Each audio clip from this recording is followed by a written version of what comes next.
बिस्मिल्लाहिर्रहमानिर्रहीम। अस्सलाम वालेकुम स्टूडेंट्स। आज का जो हमारा थ्योरम जिसे हमें प्रूव करना है ये आपके सामने है। और इस थ्योरम की स्टेटमेंट है जी साइक्लिक ग्रुप जो है सेम ऑर्डर के आइसोमॉर्फिक होते हैं। यानी कि कोई से दो साइक्लिक ग्रुप्स अगर आपके सामने हों और उनके ऑर्डर सेम हो तो हम कहेंगे कि वो दो साइक्लिक ग्रुप्स जो हैं वो आपस में आइसोमॉर्फिक है। इसके प्रूफ के दो हिस्से हमने बना लिए हैं। एक हिस्सा हमने चूँकि ऑर्डर के लिहाज से आप साइक्लिक ग्रुप को दो हिस्सों में तकसीम कर सकते हैं। एक आपके पास फाइनाइट साइक्लिक ग्रुप है और दूसरा आपके पास इन्फिनिट साइक्लिक ग्रुप है। अब हमने इसको दो हिस्सों में तकसीम करके इसको प्रूफ करना है कि किस तरह से अगर आपके पास दो फाइनाइट साइक्लिक ग्रुप्स हों तो किस तरह से वो आपस में आइसोमॉर्फिक होंगे और इसी तरह से दो इन्फिनिट साइक्लिक ग्रुप कैसे आपस में आइसोमॉर्फिक होंगे। तो देखते हैं इसके प्रूफ को। केस वन है हम हमारे पास। केस वन में हम देख सकते हैं कि हमारे पास फाइनाइट साइक्लिक ग्रुप का केस था। तो फाइनाइट साइक्लिक ग्रुप में हमने क्या किया, हमने एक आर्बिट्रेरी साइक्लिक ग्रुप ले लिया जो कि फाइनाइट है, उसका नाम हमने रखा जी और उसके करस्पॉन्डिंगली हमने सी एन क्लास ले ली।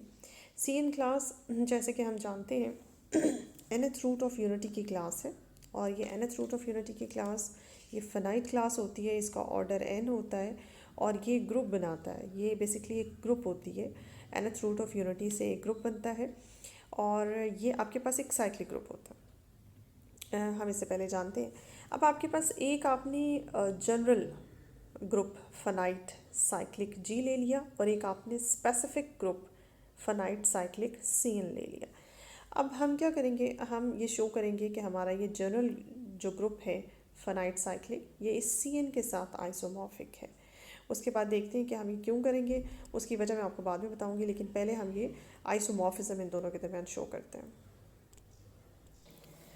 देखिए जी, जिस तरह से हमने यहाँ पे लेट किया है जी, हमारा जो है चूँकि फाइनाइट साइक्लिक ग्रुप है, साइक्लिक है, तो सपोज़ करें कि किसी ए जनरेटर से जनरेट हो रहा है और उसके बाद सी एन को हम लेट करते हैं। सी एन जो है जैसे कि हम पहले भी देख चुके हैं, सी एन एक nth रूट ऑफ यूनिटी का ग्रुप होता है और इसका ऑर्डर जो है वो n है और इसका जनरेटर जो है वो आपके सामने लिखा हुआ है e raised to power 2 pi iota by n है।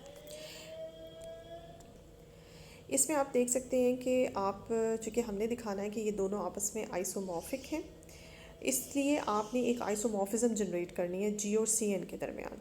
उसके लिए आपने एक फंक्शन लेट किया जिसका नाम आपने रखा फ़ाई। सपोज़ करें कि फ़ाई एक फंक्शन है जिसकी डोमेन में जी है और जिसकी रेंज में सी एन है। इसका डिफाइनिंग बिहेवियर आपके सामने लिखा हुआ है। डिफाइनिंग बिहेवियर में जब फ़ाई जी के एलिमेंट्स पे अप्लाई होता है तो आंसर में हमारे पास सी के एलिमेंट्स आते हैं। ये देखिए जी के एलिमेंट्स जैसे कि मैंने आपको पहले ही बता दिया है कि ए की पावर की फॉर्म में। तो सपोज़ करें कोई भी जनरल एलिमेंट आप उठा लें जी से ए रेज़ टू पावर के, तो जब आप 5 उसके ऊपर अप्लाई करेंगे तो आंसर में आपके पास सी एन के एलिमेंट्स आएंगे।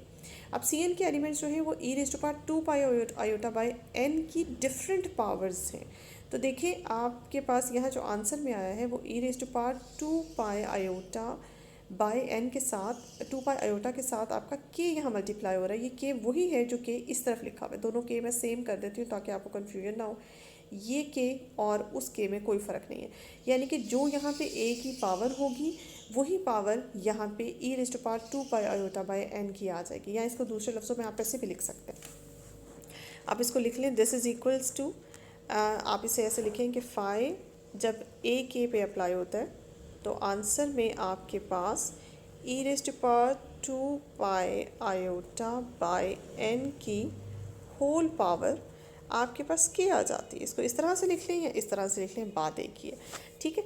तो ये आपका डिफाइनिंग बिहेवियर है फ़ाई का और इससे आपने प्रूफ करना है कि फ़ाई आपकी आइसोमॉर्फिज्म है। आइसोमॉर्फिज्म के लिए अगर हम यहाँ से देखें तो ये ऑब्वियसली आपके पास ऑन टू है। ऑन टू आपको प्रूफ करने की ज़रूरत नहीं है, ऑन टू ये ऑब्वियसली ही है क्योंकि देखें आपके पास रेंज के जितने भी एलिमेंट्स हैं, रेंज के जितने भी एलिमेंट्स हैं उनकी बैक पे आपके पास यहाँ से एक चीज़ तो बड़ी वाज़ह है कि हमने दोनों सेटों का जो ऑर्डर लिया है वो हमने इक्वल लिया ना, any two finite cyclic group, ठीक है। तो आपने जो जी का ऑर्डर लिया है वही आपने जो है वो सी एन का ऑर्डर लिया है और इसके एलिमेंट्स की तादाद तो बराबर है। तो जैसे ही आपके पास यहाँ पे ए की डिफरेंट पावर्स आएंगी वैसे ही ई की डिफरेंट पावर्स में यहाँ के वेरी करेगा। यहाँ का जो के है वो ए की पावर में जो के है उसके ऊपर डिपेंड करता है। जैसे जैसे के वेरी करेगा वैसे वैसे यहाँ पे भी के वेरी करेगा और डिफरेंट एलिमेंट जनरेट होगा। तो ये ऑब्वियसली ऑन टू है और ऑर्डर सेम होने की वजह से बाकी ये है कि हम इसको 1 1 भी चेक कर लेते हैं और होमोमॉर्फिज्म भी चेक कर लेते हैं।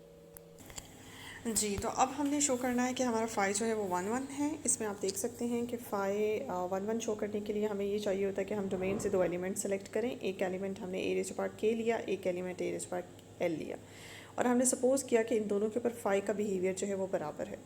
और फाई जब अप्लाई होता है तो हम जानते हैं डिफाइनिंग बिहेवियर हम फाई का पहले पढ़ चुके हैं कि ये आंसर में आपके पास e raise to power 2 pi iota और यही के आपके पास ई की पावर में आ जाएगा और राइट साइड पे ये एल जो है वो ई की पावर में आ जाएगा। अब बेसिस अगर बराबर हो, जैसे इसकी बेस भी ई है और इसकी बेस भी आपके पास ई ही है, दोनों की बेसिस बराबर हो तो फिर पावर्स भी बराबर होती हैं। पावर्स को मैंने इक्वेट कर लिया और पावर्स के इक्वेट करने से आपके पास जो आंसर आता है वो के बराबर आता है एल के।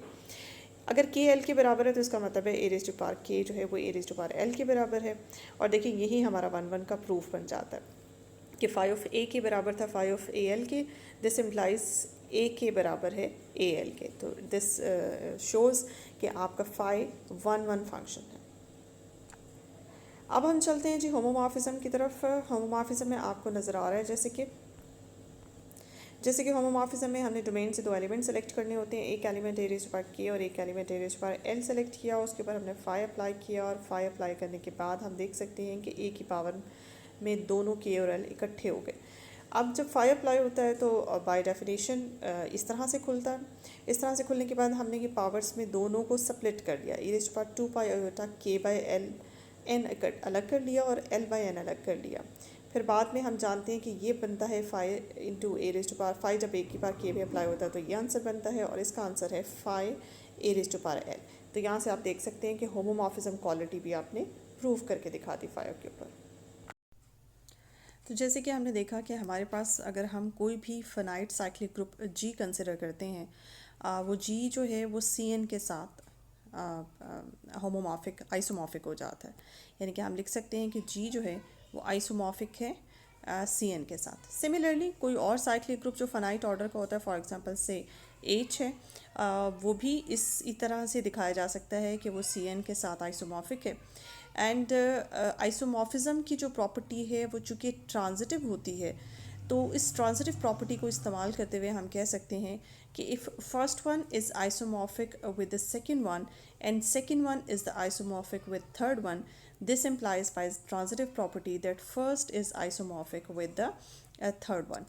यानी कि दिस implies हम यहाँ से कह सकते हैं कि G जो है वो आइसोमॉर्फिक है एच के साथ। अब यहाँ पे जी और एच दोनों कोई भी ऑर्बिट्रेरी साइक्लिक ग्रुप हैं फनाइट ऑर्डर के, ठीक है। कोई भी दो फनाइट ऑर्डर के साइक्लिक ग्रुप्स आपस में इस तरीके से आइसोमॉर्फिक होते हैं।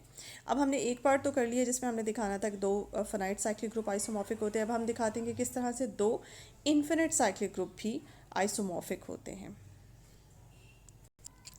जी नेक्स्ट केस है हमारे पास केस नंबर 2, जिसमें हमने कहा था कि हम इन्फिनिट साइक्लिक ग्रुप के केस में देखते हैं कि किस तरह से कोई से दो इन्फिनिट साइक्लिक ग्रुप आइसोमॉर्फिक होते हैं। तो इसमें देख लें कि अगर आप जी एक इन्फिनिट साइक्लिक ग्रुप लेते हैं, जी आपके पास एक इन्फिनिट साइक्लिक ग्रुप है और इसके करस्पॉन्डिंगली एक इन्फिनिट ग्रुप आपने जी कंसिडर किया। जी आपने अंडर मल्टीप्लिकेशन सेलेक्ट किया और जी हम जानते हैं कि अंडर एडिशन ग्रुप होता है। अब आपने क्या करना है, आपने यहाँ पे एक आइसोमॉर्फिज्म जनरेट करनी है। आपने एक फंक्शन लिया फाई और आपने इसके डोमेन में जी रखा और रेंज में जी रखा। अब इस फाई फंक्शन को हम यहाँ पे शो करेंगे कि ये आइसोमॉर्फिज्म है। अगर ये आइसोमॉर्फिज्म है हो जाता है तो फिर इसका मतलब है कि जी जो है वो आइसोमॉर्फिक हो जाता है जी के साथ, ठीक है जी। अब यहाँ पे देखें जैसे कि डिफाइनिंग बिहेवियर से हमें पता है कि चूंकि G under addition under multiplication group है तो उसके किसी भी एलिमेंट पे जब हम फाई अप्लाई करते हैं तो आंसर में इस तरह से कोई इंटीजर आ जाता है, वही इंटीजर जो इसके एलिमेंट की पावर में लिखा होता है। अब ये जो क्वालिटी है, ये डिफाइनिंग बिहेवियर जो है इस फंक्शन का, इसके अकॉर्डिंग ये फाई ऑब्वियसली ऑन टू है और 1 1 भी है। बाइजेक्टिव आपको यहाँ पे आप चेक कर लें, बेशक एक एक स्टेप का जो है बाइजेक्टिव और 1 1 एंड ऑन टू दोनों स्टेप्स जो हैं आपके एक एक स्टेप के से यहाँ पे प्रूव हो जाते हैं। तो ये ऑब्वियसली देख के ही पता चल जाता है कि ये फंक्शन आपका बाइजेक्टिव है। और अगर आपने होमोमॉर्फिज्म चेक करना है तो होमोमॉर्फिज्म के लिए आपको क्या है, आपको दो एलिमेंट्स लेने पड़ेंगे डोमेन से। डोमेन इस वक्त आपके पास जी है, that is a cyclic group under multiplication.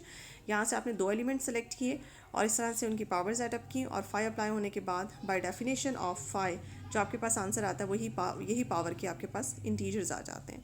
अब के को ऑल्टरनेटिवली हम phi of a raise to power k लिख सकते हैं और एल को हम phi of a raise to power l लिख सकते हैं।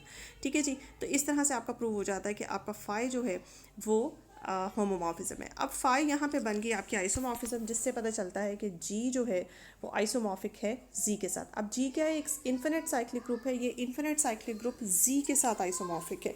बिल्कुल इसी तरह से कोई और इन्फिनिट साइक्लिक ग्रुप एच अगर आप लेते हैं और उसको भी इसी तरह से आप जी के साथ आइसोमॉर्फिक दिखा सकते हैं। और अगेन आइसोमॉर्फिज्म की ट्रांजिटिव प्रॉपर्टी के अकॉर्डिंग ये जी और एच भी आपस में आइसोमॉर्फिक होंगे। इससे ये पता चल जाएगा कोई से, जो हमने प्रूव करना था, मेन हमारा प्रूव ये था कि कोई से दो इन्फिनिट साइक्लिक ग्रुप आपस में आइसोमॉर्फिक होते हैं।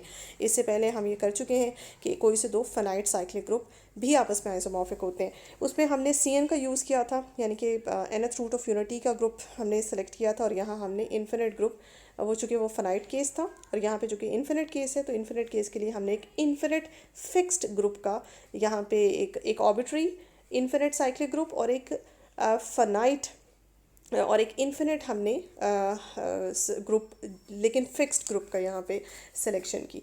वहाँ पे भी CN एक फिक्स्ड ग्रुप था, यहाँ पे भी जी हमारे पास एक फिक्स्ड नॉन ग्रुप है। ठीक है जी। तो इस तरह से हम ये शो कर सकते हैं कि हमारी जो मेन स्टेटमेंट है इस थ्योरम की वो ये है कि जो साइक्लिक ग्रुप है सेम ऑर्डर का, सेम ऑर्डर के कोई से दो साइक्लिक ग्रुप्स जो हैं वो आपस में आइसोमॉर्फिक होते हैं और इसके दोनों केसेस जो हैं फाइनाइट और इन्फिनिट केस दोनों हमने प्रूव कर दिए।